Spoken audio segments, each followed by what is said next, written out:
This video is an overview to military healthcare or military medical ethics. I'm Professor Martin Brickenell, and prior to joining King's in 2019, I served in the UK Defence Medical Services. This video will cover the following topics: a short review of historical perspectives and recent examples of ethical challenges in military healthcare. I'll then discuss what is military healthcare ethics. We will consider the topic of dual loyalty, and then I will explain why I think military healthcare ethics is important, and will provide a brief overview on what I think are the key topics on military healthcare ethics, both on operations and beyond military operations. And finally, I will consider scenario-based learning as a method to teach this topic.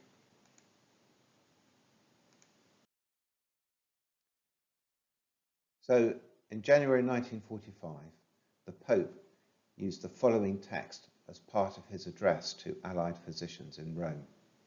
And he said, "The medical profession places its representatives squarely within the orbit of the moral order, to be governed in their activity by its laws. Whether it be a question of teaching or giving advice or prescribing a cure or applying a remedy, the doctor may not step outside the frontier of morality, dissociating himself from the fundamental principles of ethics and religion. His vocation is noble and sublime. His responsibility to society is grave." And this is a perfect example of the reasons why healthcare within the context of the armed forces is a topic that all healthcare professions need to consider in their role in serving the military. Many of you will be familiar with Henri Dunant and the creation of the Geneva Conventions at the end of the 19th century. Over the course of the 20th century, the horrors of warfare have extended themselves into gas warfare, medical experiments on prisoners of war, the mistreatment of detainees in war, and then the development of new sciences, and particularly in this age, the development of human augmentation and the development of quite extreme biotechnologies. So we do need to consider ethics and its role in constraining the practice of healthcare professionals, even if they serve in the armed forces. So I've used the phrase military healthcare ethics throughout this presentation because the currently used term military medical ethics I think is too constraining. And so I'm trying to shift the debate to ensure that we consider all of the healthcare professions within the military context, and we think about how the whole team is ethical in its application of medical and other health technologies in the provision of care to members of the armed forces. And ethics, in my view, sits in the centre between law, what must be done and governed by society as a whole, and morality, those personal values possibly shared within a community that are very much an individual perspective. And from the left-hand side, if we consider law, it is primarily orientated around the Geneva Conventions and international humanitarian law, with subordinate national law, military law, and regulatory codes of practice that sets the roles, responsibilities, and behaviours of healthcare professionals. Ethics in the centre reinforces the law and extends that to behaviours and attitudes. And this is derived both from the professional status of healthcare professions and also ethics within the military profession. And the two together, I believe, covers the topic of military healthcare ethics. All of it is derived from the moral values of the society which members of the armed forces and members of the healthcare professions come from. And also, although there is a separation into that individual perspective of morality, these, of course, are very influential in setting the environment by which ethics and then law is actually defined. And such, this is the foundation of professional decision making. So many of you will be familiar with the principles within medical ethics. The primary one derived from the Hippocratic Oath is first do no harm, and expanded by Beauchamp and Childress to cover autonomy, the personal right of control over decisions about an individual's health, including consent and confidentiality, beneficent, the right of an individual to benefits of interventions to improve their health, non-maleficence, the corollary, the protection against interventions that may cause harm, and finally justice, fairness in the allocation of resources at more of a population or public health level to those that need access to the benefits from healthcare. Beyond these principles, many professional bodies issue guidance or codes of practice, and the one I've shown on the slide is the World Medical Association International Code of Medical Ethics. This contrasts with the law of armed conflict, which sets the principles by which nations might use their armed forces in the conduct of war. And the law of armed conflict is divided into two separate components. The first, jus ad bellum, the law to go to war. And this sets the legal basis by which governments might direct their armed forces to fight on their behalf, and in the international world, set by the international law, primarily the UN Charter, chapters 6 and chapter 7, which provide for the peaceful resolution of disputes and then exceptional circumstances by which the United Nations Security Council might authorize the use of force. Of course, military healthcare professionals are extremely unlikely to be involved in the decision to go to war. However, when in war, the law shifts to jus in bello, the law within war, primarily the Geneva Conventions and other laws that set the framework for the law of armed conflict. And these are often divided into three principles.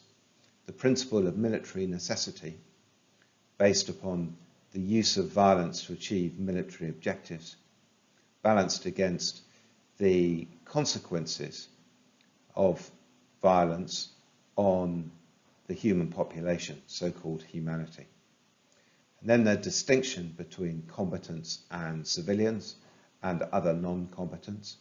And finally, the principle of proportionality, the appropriate use of force in proportion to the benefits for military purposes. These are summarized under the law of armed conflict and wider international humanitarian law, of which the Geneva Convention and the additional protocols are the fundamentals. Within the military profession, you can divide ethics into three perspectives. The individual within the profession, and this is often codified as a set of values and standards, so-called military virtues.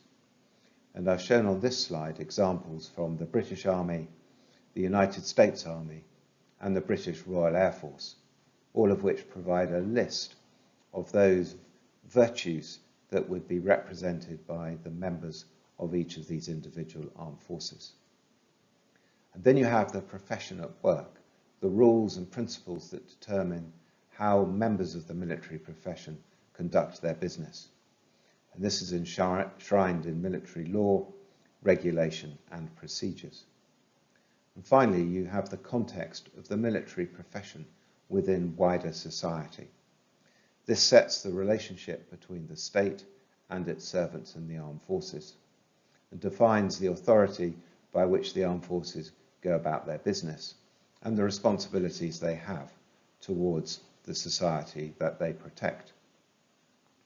And in many countries, the law also provides constraints against the misuse of the armed forces by government and the misbehaviour of individual members of the armed forces in the way in which they conduct their business. And many authors fuse this potential conflict between medical ethics and military ethics under the phrase dual loyalty, because potentially there is a conflict of interest between the duties of a healthcare professional representing effectively humanitarianism and the duties of a military professional, which is to support the operational effectiveness of the armed forces. And this can be summarized in the following question: when is military necessity the basis for a legal order for members of the healthcare professions to do something that might be considered unethical? So why is the topic important? Well, particularly over the past 20 years or so, the subject of military medical ethics has been increasingly prominent in the international military medical literature. And the graph on the right-hand side of this slide shows the increase in number of publications on the topic across a number of different themes: biomedical research, the duties towards detained personnel, disaster triage, dual loyalty, a framework for decision-making, mental health, patient-focused frameworks, technology and training. And so this is an important topic for military healthcare practitioners in terms of the way in which they conduct their business. But also there is a view that knowledge and decision-making based upon an explicit ethical framework may reduce moral injury, that tension between action and an individual's moral framework. So beyond this now as a set of concepts, now let's think about the core topics in the domain of military healthcare ethics. And I've divided into military healthcare ethics on operations and military healthcare ethics beyond operations. Most of the debate has concerned military healthcare ethics on operations, and we will consider the following topics: medical rules of eligibility, the conduct of military medical units and medical personnel, and absolute prohibitions, with a slide on each of the subtopics. And on the right-hand side, we will consider professional standards, garrison and firm-base healthcare, and finally, medical research. So where do we get our principal frameworks from? Well, beyond the Geneva Conventions, the International Committee of the Red Cross, alongside other organisations, including the International Committee on Military Medicine, published in June 2015 a set of principles of healthcare in times of armed conflict and other emergencies. And the general principles are shown on this slide. Essentially, it means that ethical principles of healthcare do not change in times of armed conflict and are fundamentally the same as ethical principles of healthcare in times of peace. Healthcare professionals have a duty to act in accordance with their profession, with their primary task being to preserve human physical and mental health and to alleviate suffering. And alongside that duty is the privileges and facilities based on their role in the alleviation of suffering, which gives them some protections, and we'll come on to that later. And the final statement here concerns the treatment of prisoners and the absolute responsibility of healthcare professionals to protect the health and dignity of those people detained of their liberty. The other side of the document contains other important principles, and I've provided a link here by which you can access the document. There are other important reference documents that have come out since those ethical principles were published. and I've shown some key ones on this slide. The firstly is the responsibility of healthcare personnel working in armed conflicts and other emergencies set against professional standards.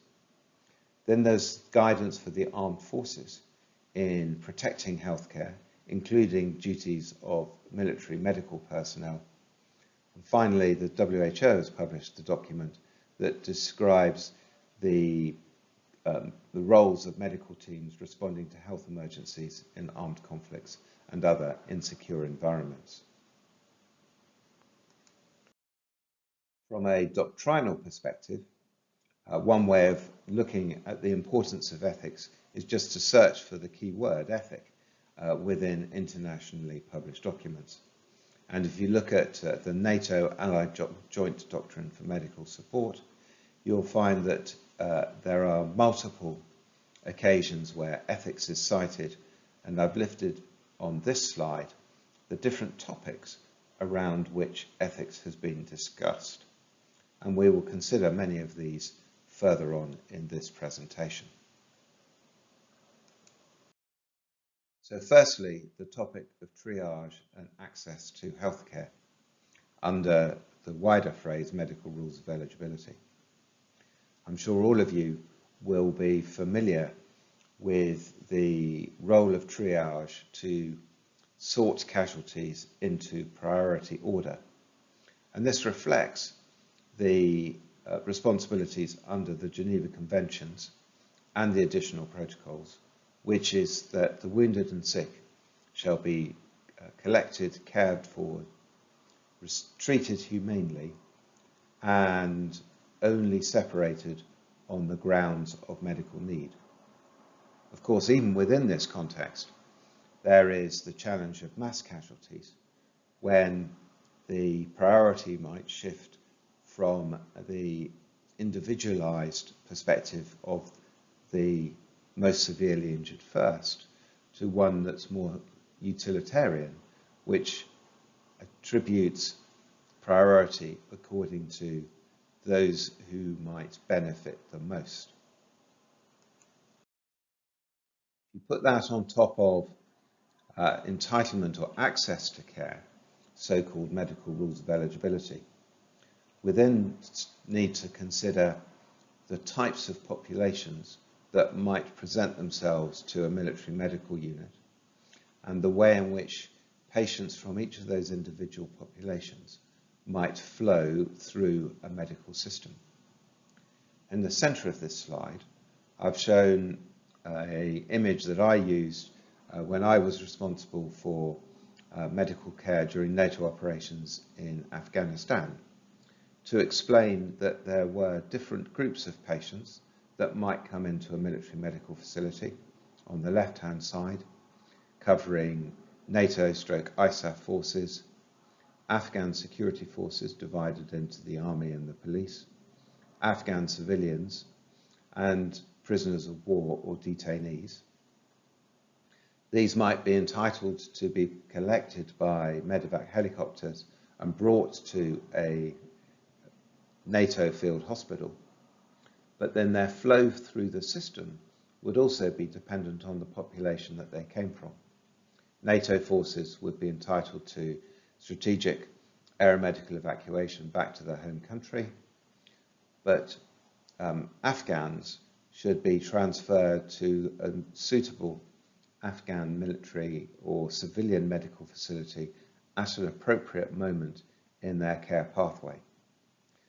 And of course, the capacity of a military medical system is dependent on how much medical resources countries are prepared to deploy and how full they are at different stages in a military campaign. On the right-hand side of the slide is a graphic produced by the International Committee of the Red Cross, illustrating the potential role of military medical services to care for particular populations in an emergency, and the image, of course, is that of obstetric care. And it doesn't mean that military medical facilities are required to provide necessarily a full range of care for every type of patient, but one does have to consider the medical equipment and the resources needed to care appropriately, particularly in emergency situations. A particular special population is that of prisoners and detainees.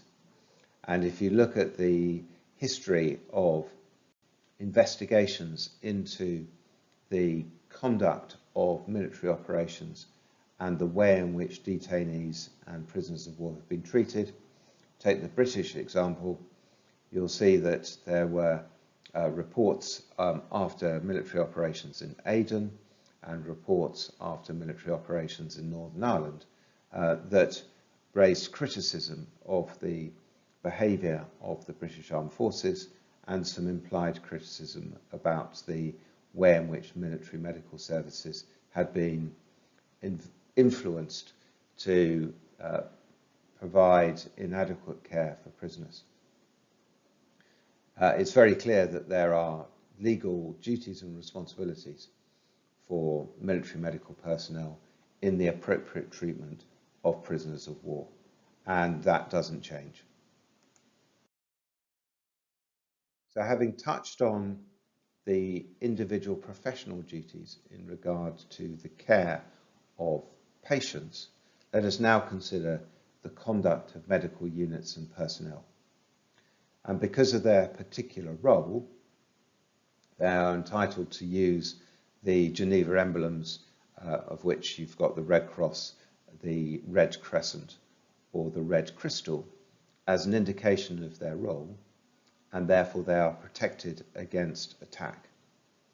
Of course, there are some tactical realities about this, and it requires both parties in the conflict to firstly recognise their legal duties and also to be able to appropriately identify medical facilities.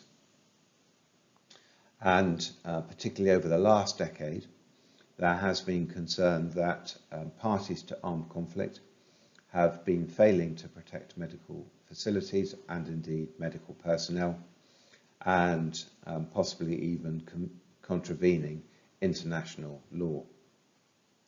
This is not new, and the slide on the bottom left shows a quote from the Principal Medical Lessons of the Second World War that reads, "International law, even if not always codified, has great force and weight and goes much of the way in setting moral as well as legal standards. Despite time and change, the Geneva Conventions and all they stand for will always be a powerful help to man in times of war." And so it is important for military healthcare professionals to understand their duties both as individuals and also their duties within medical units. And they are entitled to protection under the Geneva Convention and carry a unique set of identity documents that declares their role. And I've shown on this slide my identity documents that I used when I was in the armed forces that assigned me to medical duties. Military medical personnel are entitled to carry weapons in spite of being non-combatants for self-defense and defense of their patients. But their weapons are limited to light individual weapons, and they're not allowed to be involved in the collective defense of non-medical military facilities and assets. However, there are some interesting challenges. How might ambulances and medical transports protect themselves against direct attack? And how might medical units protect themselves against attack by drones or missiles? So this is an example where the law is clear, but the practice in military operations might require a reinterpretation of the purpose and meaning of the law. Beyond the specific topics we've covered, there are a range of other topics that are important for military healthcare professionals to be aware of on operations. The slide shows the excellent database on international humanitarian law sponsored by the International Committee of Red Cross. And you may wish to look up each of the topics listed on the left-hand side of this slide as keywords to see whether they are picked up in international humanitarian law. Overall, this short section has covered the specific duties of military, medical and healthcare professionals in the context of military operations.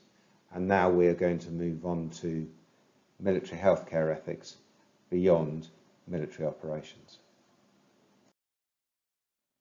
When we consider military healthcare ethics beyond operations, the first point of reference is the professional standards for each of the professions within the military healthcare system, covering doctors and nurses, pharmacists and other allied health professions. Now, each of these professions are likely to have their own codes of conduct or professional guidance for the ethical standards by which each professional is held to account. And I've shown on this slide an example from the International Council of Nurses Code of Ethics for Nurses and the World Medical Association International Code of Ethics for Doctors. And both of these cover topics like consent, confidentiality, and wider behaviours of members of each of these professions. Having considered the role of ethics in the clinical and professional practice of individual healthcare providers, let us now consider the garrison and what I call firm-base healthcare component of a military health system. On the left-hand side of this picture, we've got an image that considers different components of a national health system. And you might have a Ministry of Health providing a certain component of health services, including public health and health protection measures. A Ministry of Higher Education might have hospitals and other teaching environments in which healthcare professionals are trained. The security ministries of Defence and Interior and possibly Justice might be responsible for the provision of health services to their particular populations, including dependents and families. And I mention Justice because they might be responsible for the provision of healthcare inside prisons. On the right-hand side of that image, you've got potentially non-state healthcare providers, including commercial and not-for-profit health providers or non-government organisations and charities. So the armed forces, as a health service provider, might have an important role within the context of a whole nation's health system. And then on the right-hand side, we consider the patient of a military health system.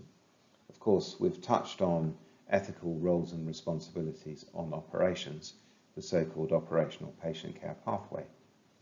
But the military health system might also have responsibilities in the home base or the firm base, in the provision of garrison and community health care, and also in the provision of hospitals for military and wider beneficiaries. And defence patients will eventually leave the armed forces, becoming veterans. And so there might be roles and responsibilities for the military health system in the care of personnel once they have left the armed forces. And finally, in this loop, you've also got the recruits, those people coming from civilian society, joining the armed forces, and they will require medical examinations and other preventive medicine measures during their recruit training so that they are fit for military operations.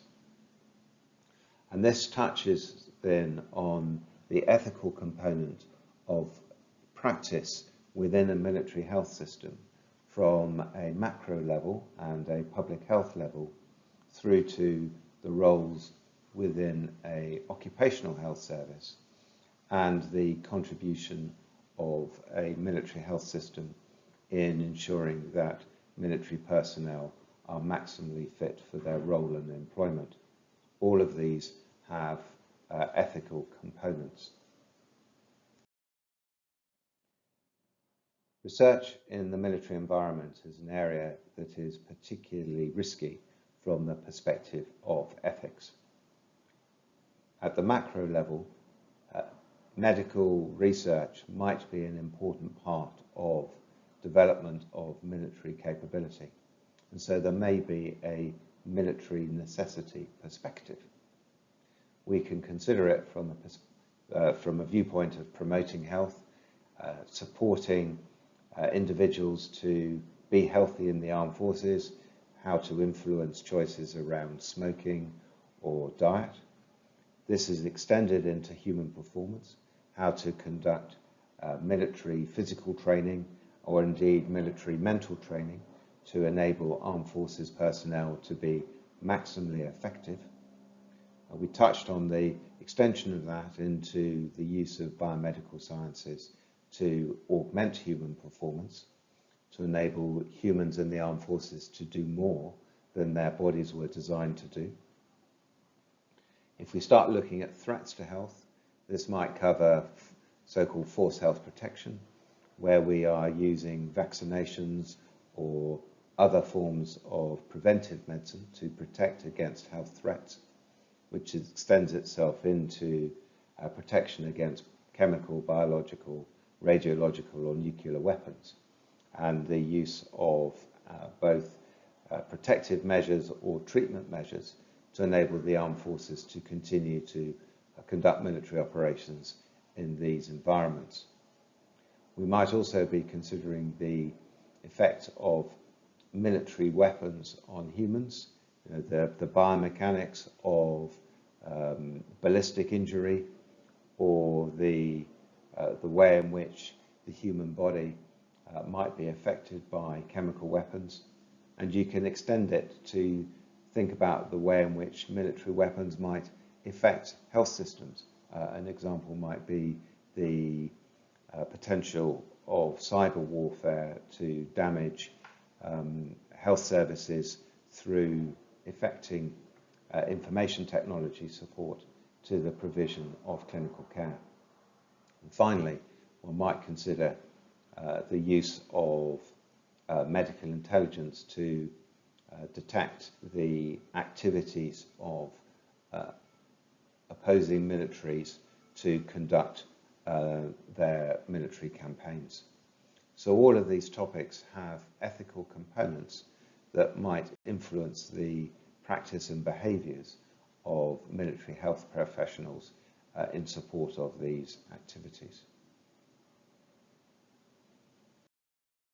This is even more sensitive from an ethical perspective if we consider the conduct of biomedical research on human subjects, particularly those serving in the armed forces. This was particularly important at the end of the Second World War, when the Allies discovered medical experimentation programs being conducted by Nazi German and Japanese doctors on prisoners of war and other populations during World War II. Since then, there have been examples of military experiments on military personnel to look at the impact of biomedical activity, such as observing the impact of radioactive nuclear experiments during the Cold War, the testing of biological agents and their dispersal in the environment, and human testing of various chemical agents. And so, following on from examples of potentially unethical behaviour by healthcare professionals, there are now quite strict controls, certainly in the UK, on the way in which medical research is conducted on military populations. If you have found this topic interesting, you can find further information at the King's College London Centre for Military Ethics website, shown on the left-hand side of this diagram. And if you're interested in thinking about challenging ethical scenarios in the topic of military ethics or military medical ethics, you might like to download the apps on both of these, which contain 52 separate scenarios organised as playing cards, which you can look at on a phone or another internet-enabled device. Well, this concludes my short video. If you want to read more about the topic, then you could possibly read my article that I wrote with Rowan Story that was published in the Journal of Military and Veterans Health in 2022. And if you want to find out more about the topic, you can either email me or search for me on the King's College London website.